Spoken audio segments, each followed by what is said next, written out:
What if the instinct keeping you up at night, the one pulling you toward your baby's room, making you second-guess every piece of advice you've ever received, isn't just anxiety? What if it's evolutionary wisdom? And if that's true, what does that say about the advice you've been following? And what has your body been trying to tell you that you've been too exhausted, too uncertain to hear? For decades, the medical establishment has told parents one thing. Your body has been telling you something different. And somewhere in that gap, millions of exhausted, loving parents have been left wondering which voice to trust. The question nobody in a 4-minute pediatrician appointment ever really answers. Why does leaving your baby alone at night feel so viscerally, physically wrong? At birth, a human brain is only 25% developed. Think about what that actually means. A foal walks within hours of being born. A dolphin swims immediately. A giraffe stands within minutes. Your newborn, unable to lift their own head, cannot signal danger to themselves, let alone respond to it. By the standards of the animal kingdom, a human newborn is strikingly, shockingly unfinished. Scientists call the first 3 months after birth the 4th trimester. Human babies are born developmentally early because our skulls, and the brains inside them, have grown too large to stay in the womb any longer. Birth happens before the job is done. Your baby arrives, still requiring another full trimester of development, except now it has to happen outside the womb instead of inside it. Which raises an uncomfortable question. If the baby is still in the 4th trimester, still biologically tethered to the mother's body in every meaningful sense, why are we designing their sleep as if they aren't? We have built an entire modern parenting culture around the assumption that babies should sleep alone. And we have built it on top of a biology that was never designed for that arrangement at all. So what actually happens inside your baby's body when you walk out of that room and close the door? A baby left alone at night was a baby in serious danger for 99% of human history. There were no cribs, no monitors, no climate-controlled nurseries. There was the earth and the predators that moved through both. Your baby's nervous system was built inside that reality, shaped by hundreds of thousands of years of evolution, in which proximity to a caregiver wasn't a comfort preference, it was a survival requirement. So when your baby cannot sense your breath, your warmth, their cortisol spikes, their heart rate climbs, their body enters full biological alert. This is not a bad habit you accidentally created. This is ancient, wired-in survival programming, doing exactly what it was designed to do. In the 1990s, Dr. Tiffany Field ran studies on infant touch deprivation. Babies separated from parents during sleep showed elevated stress hormones within minutes. Not hours, minutes.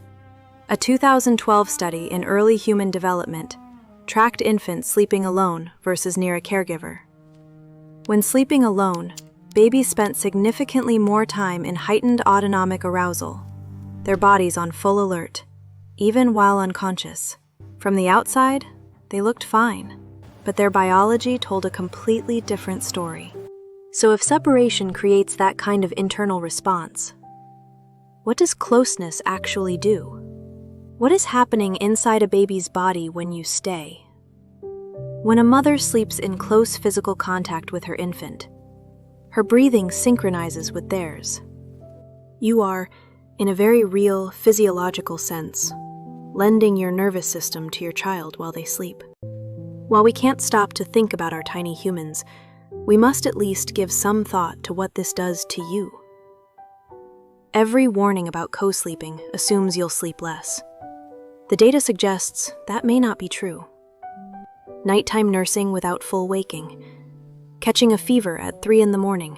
because you felt it before you heard it. There is a particular quality of rest that comes from not lying in a separate room, listening for sounds that might not come. The anxiety of separation, especially in those early weeks, months, is itself a source of sleep disruption. Many parents report that the moment they brought their baby into the room, their own sleep improved.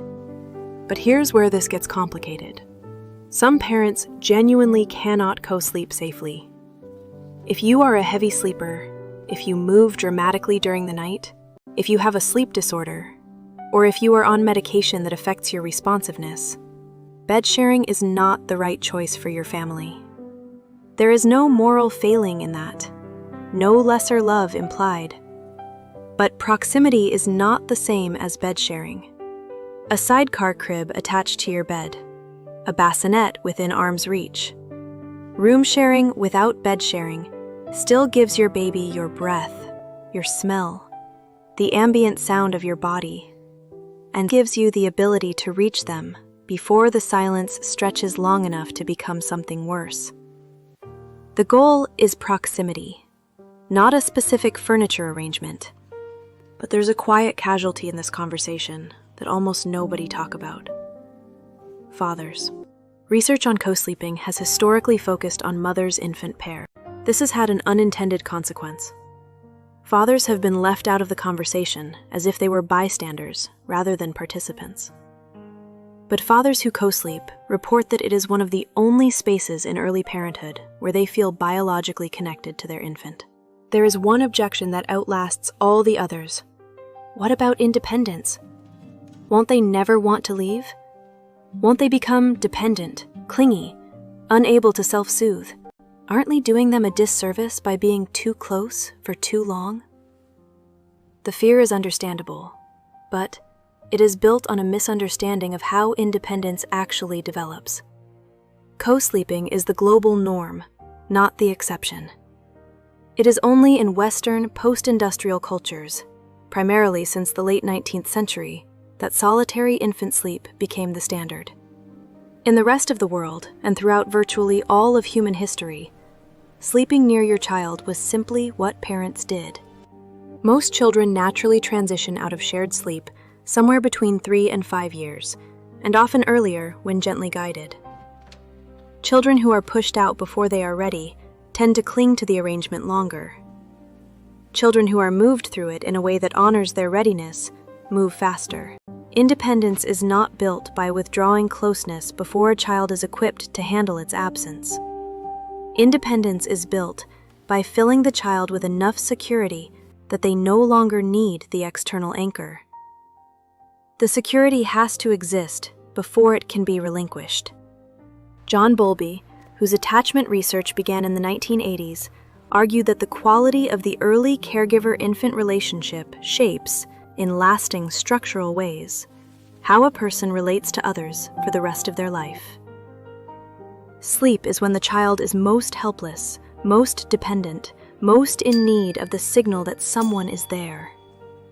When that signal is consistently present, children develop more secure attachment, more emotional resilience, and more capacity for self-regulation in later life. And there is one more thing. Parenting advice is almost always written from the outside. Here is what to do. Here is what the research shows. Here is the recommended approach for your child's optimal development. But there is an inside to all of this. There is a parent lying awake at 2 a.m. because something in their body will not fully rest until it knows their child is at rest. That feeling is not a malfunction. It is not anxiety in need of treatment.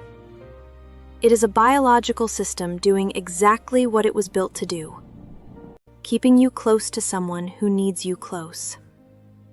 The research gives you permission to trust it, but the instinct was already there before you ever opened a parenting book. So are you co-sleeping parents or a nursery parent? Tell me in the comments and subscribe for more.